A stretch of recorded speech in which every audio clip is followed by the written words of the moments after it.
Hi guys, welcome to mom dad Mahi MM channel.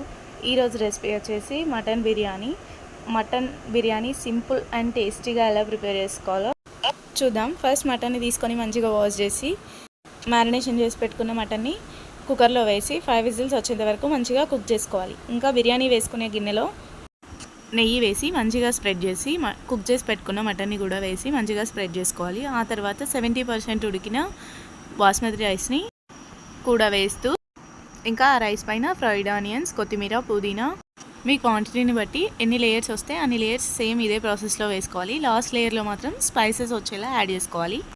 మంచిగా prepare చేసుకున్న గిన్నెని స్టవ్ పైన పెట్టి వేరొక గిన్నెలో నీళ్ళు పోసి బిర్యానీ గిన్నె పైన బరువు పెట్టుకోవాలి. ఇంకా స్టవ్ 10 మినిట్స్ హై ఫ్లేమ్లో 10 మినిట్స్ మీడియం ఫ్లేమ్లో పెట్టుకుంటే బిర్యానీ రైస్ రెడీ. వీడియో నచ్చితే like, share and subscribe. Thanks for watching. Bye guys.